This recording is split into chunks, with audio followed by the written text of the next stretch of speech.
Do you think that this grace, this omnipotence, this love and charity of the Old Testament God is expressed in the instances where he commands the complete obliteration of entire nations of people, including the women and the children, and even the animals, at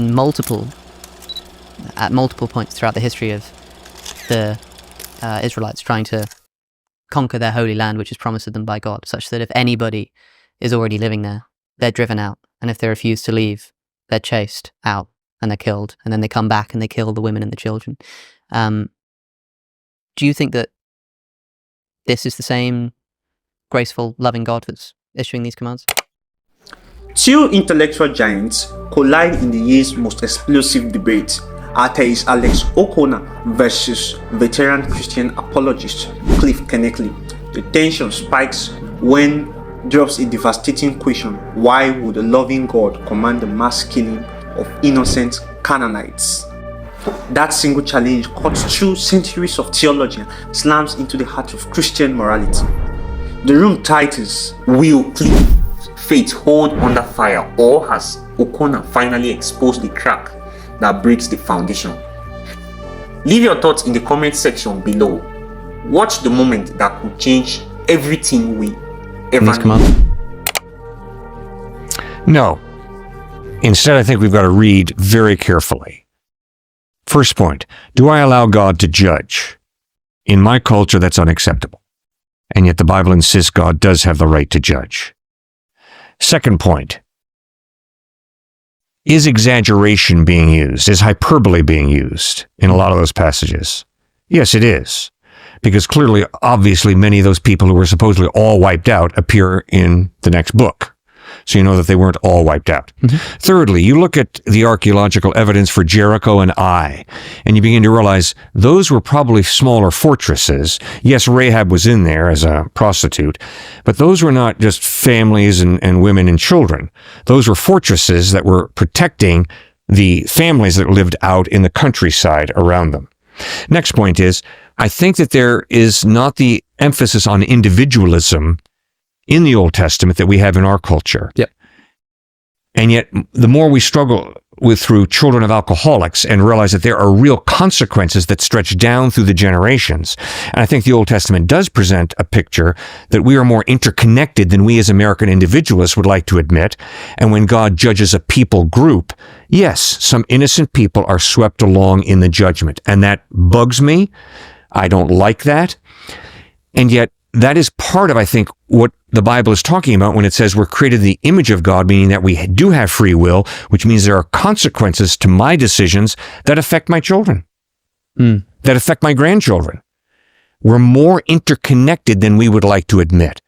So no, those children are not being punished for anything they did wrong, but yes, they're born into a cursed, messed up world, and there are consequences to that. I mean, I benefited from going to Davidson College, and a lot of people sacrificed to put Davidson together. You benefited from going to Oxford University, and there are a lot of people who have, over many years, given sacrificially to build that. So there are real consequences that stretch down through the generations of our decisions. And also, the Bible never says that those children and all those people go to eternity separate from God. I'm convinced that we will see those children in heaven if they were killed before an age of accountability. So the justice of God will ultimately triumph. Yeah. But do I have problems with the text? Yes, of course I have problems with the text. I don't understand it exactly. I don't understand what God is doing exactly there, why he says that kind of thing. But I'm also convinced that hyperbole is being used. And I think that's a very important thing. For instance, when I was in high school, we used to say, we're going to kill the opposing team that we're going to play that weekend. Not meaning we're literally going to kill them. And the whole idea of, in the Hebrew herem, H-E-R-E-M, of clearing out these people from the promised land. The whole idea that God had given them over 400 years to repent, and they had chosen not to, and now God clears them out. You know, I think it's a complex issue, more complex than the person would allow it to be, who just says, I just can't believe that God would do something like that. What kind of instruction had these people been given? You know, like the people of Ai, the people of Jericho, the Canaanites. I mean, did they have Jewish prophets coming to them and saying, you should repent of your ways, or were they just sort of expected to work it out on their own? Fascinating question. I'm not sure. I do not know. Obviously, they have consciences. We all have consciences. Yeah.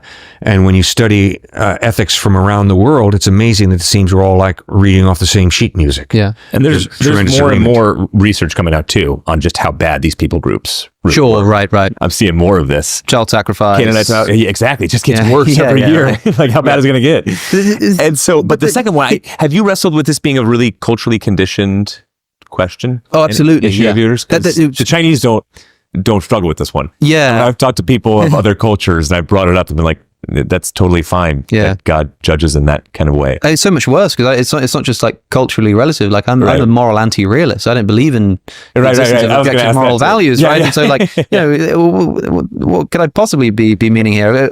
But I don't wrestle with it because my job here isn't to say that this is wrong. My job is to say something like what Lincoln said of slavery. If this isn't wrong, then nothing is wrong. If there is such a thing as objective morality, I find it very. I mean, look, we just condemned the Canaanites in part for they were killing children. Well, that's exactly what God ordered the Israelites to do when they came into their nation. And we say, okay, well, these people were sinful, idolatrous, and they should have repented. Well, the same is true of the Israelites. They were sinful, they were idolatrous. And yet they had the benefit of having the prophet of God come to them with literal stone tablets telling them what to do. And even then it took them a few tries to get right. The Canaanites didn't have that. And yet when the Israelites are sinful, they get a prophet who comes and sets them straight. When the Canaanites are sinful, they get obliterated. They get exterminated. They get chased out. Just the same way the Israelites were at first the hands of the Assyrians and then the Babylonians. True, but it was wrong for the Assyrians to do that. It was wrong for the Babylonians to do that. Yeah, but the Old Testament insists that was part of God's judgment on the Israelites for them doing the child sacrifice, temple prostitution, idolatry. God, so it's not, it's God. It gets back to, does God have the right to judge? Yes, he judged the Canaanites, but then remember, a few hundred years later, he judged the Jews, first at the hands of the Assyrians and then the Babylonians. So I wanted to talk about the hyperbole thing, right? Because maybe we're not talking about killing everybody, maybe... We're obviously not, because they occur in the next book. But okay, so for example, in the destruction of Ai, 12,000 people fell that day, all the people of Ai. That's what's said in the book of Joshua. Now, maybe all the people of Ai is like an exaggeration, but 12,000 people is pretty specific. It'd be a weird thing to be doing as hyperbole, right? We have a number of people, 12,000 people. We know it's men, we know it's women, we know it's children are slaughtered. We know that that's not hyperbole. We know that thousands of men were killed. We know that I should quote, I don't want to get this wrong. Perhaps we should look at the text. Yeah, so in Joshua chapter 8, when Israel had finished killing all of the men of Ai in the fields and in the wilderness where they had chased them, and when every one of them had been put to the sword, all of the Israelites returned to Ai and killed those who were in it. 12,000 people fell that day. 12,000 men and women fell that day. All the people of Ai. So we know that women are being killed, non-combatants are being killed. We know that there are thousands of them. We also know that there were people who had left. They'd run into the wilderness. They were out of the promised land. But the Israelites chased after them and then killed them in the wilderness. And it says all of them were put to the sword. Maybe that's an exaggeration. Maybe that some of them ran away. Maybe all of the ones that they captured were put to the sword, but some of them managed to actually run away, and those are the people who show up in the next chapter. But it's only because, for want of trying, that they managed to survive. But maybe it is just hyperbole. But we know that 12,000 people were killed. We know that the Israelites then turned around after killing the fleeing combatants, came back into the city and killed who's left. Well, who's left? The women, the children, the disabled. So even if there's some hyperbole being involved here in terms of the complete destruction, maybe it's not a genocide, but it certainly still seems to be the kind of military practice which, if done today, would see condemnation and a lot more from the United Nations. In 1 Samuel, there's this. Again, I should read the text to be sure, and I do have it written down. This is the destruction of the Amalekites. God issues the command, now go attack the Amalekites and totally destroy all that belongs to them. Do not spare them. Put to the death men and women, children and infants, cattle and sheep. camels and donkeys. Of course, this can't be literal, because it's not just the camels and sheep and the donkeys. Oh, but you can leave the, you can leave the pigs or whatever. Sure, this is sort of like slightly rhetorical language, but it's very clear, like, leave alive nothing that breathes. Kill the men, kill the women, kill the animals, kill the cattle. And in fact, when Saul decides at the end of the battle to keep alive the king, take him as a hostage, and also keeps alive some of the animals to sacrifice, to slaughter as a sacrifice to God, what happens? He's condemned. And God says, or the scripture says, that God regretted that he made Saul king. He regretted that he made Saul king because he didn't follow his command. What command didn't he follow? That after wiping out the Amalekites, he refused to also kill all of the animals, and he kept the king alive as a hostage. And that was enough for God to say, I regret that I ever made Saul king because he didn't follow my commands. And so I understand that there may be some hyperbole involved here, but in the case where Saul is punished, specifically not for killing all of the animals, it's hard for me to imagine like how much scope there is for hyperbole here in terms of undermining the criticism that we are talking about the slaughter of innocent people here. Mm-hmm. It shows the importance and just how clear God wants to make it that Israelites are to be set apart and a holy people. And so whether it's an ant or a soldier all the way down, we see with sinful human beings just how easy it is for them to slip into prostitution, but more so getting a harem, more so whatever this might be, and slip into assimilation of some sort with other civilizations.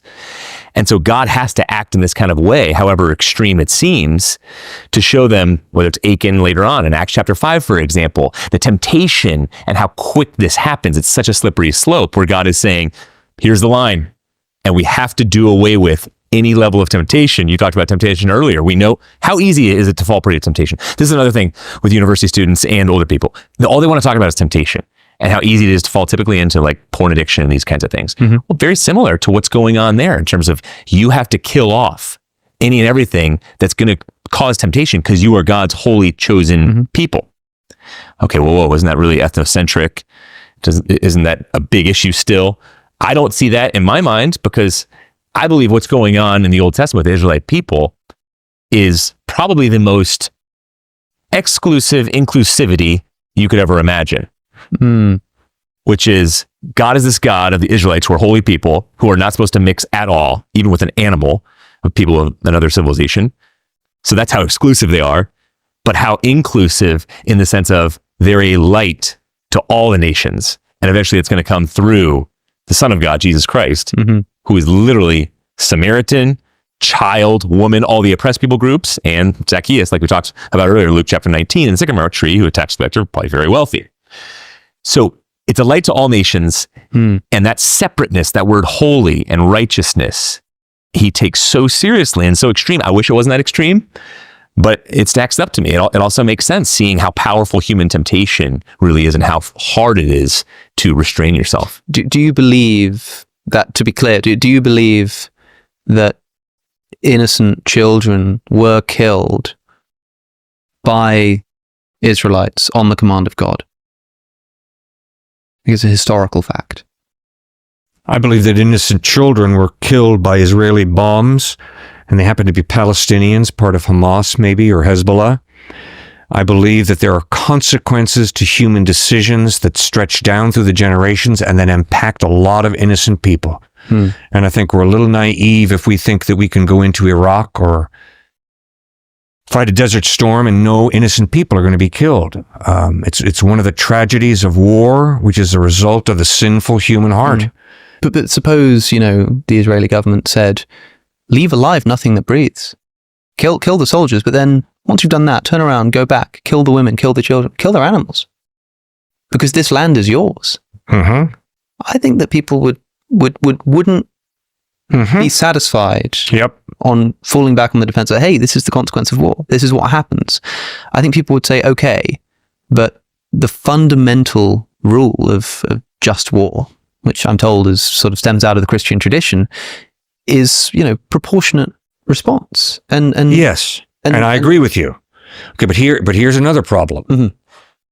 God told Abraham to take Isaac up on Mount Moriah and sacrifice his son.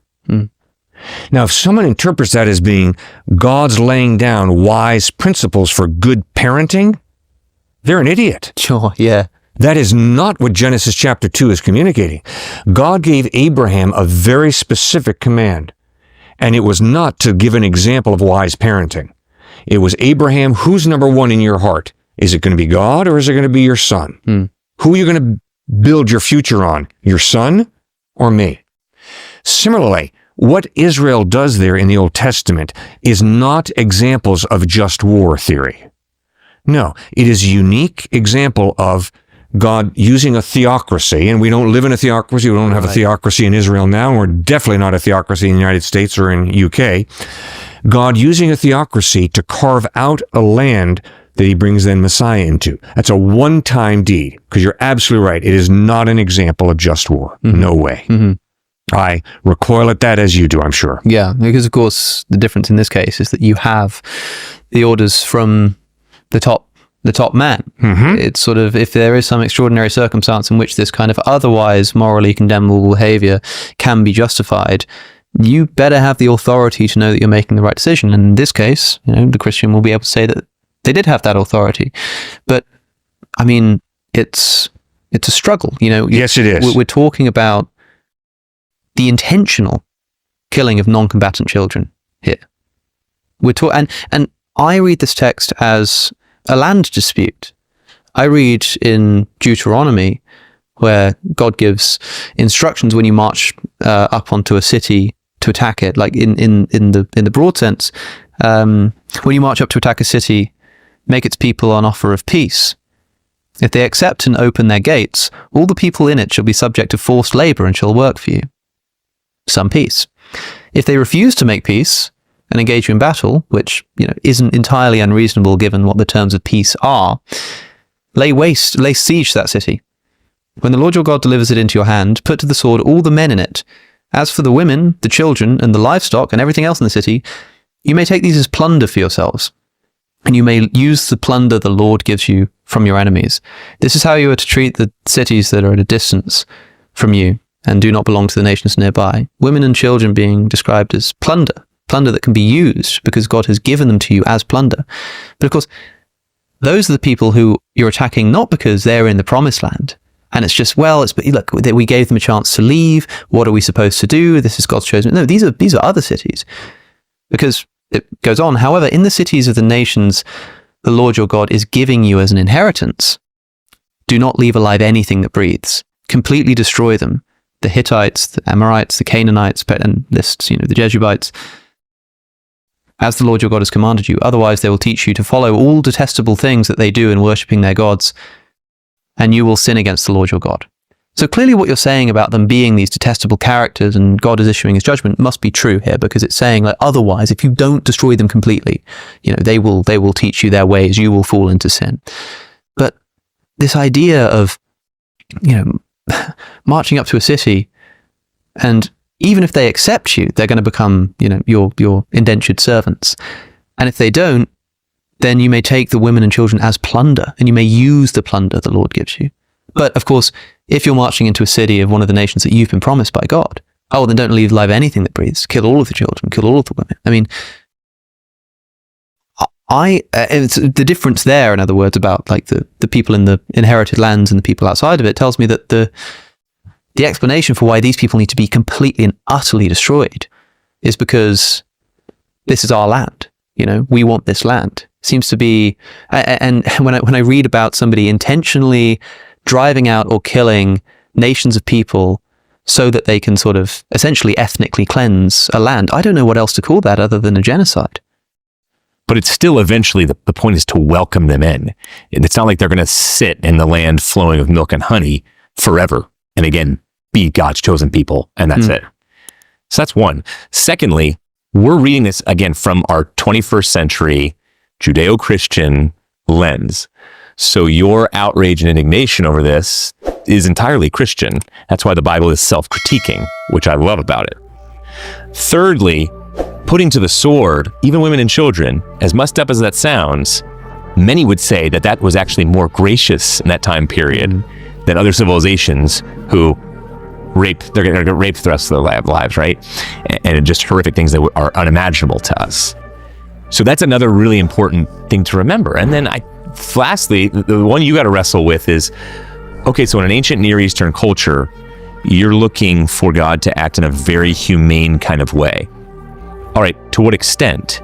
And what extent does free will come into play as well? Not just the evil heart of humankind. Mm-hmm. But how exactly do you want to play God? Because I want to play God too in those passages. But what does that look like? Mm-hmm. What specifically does that look like?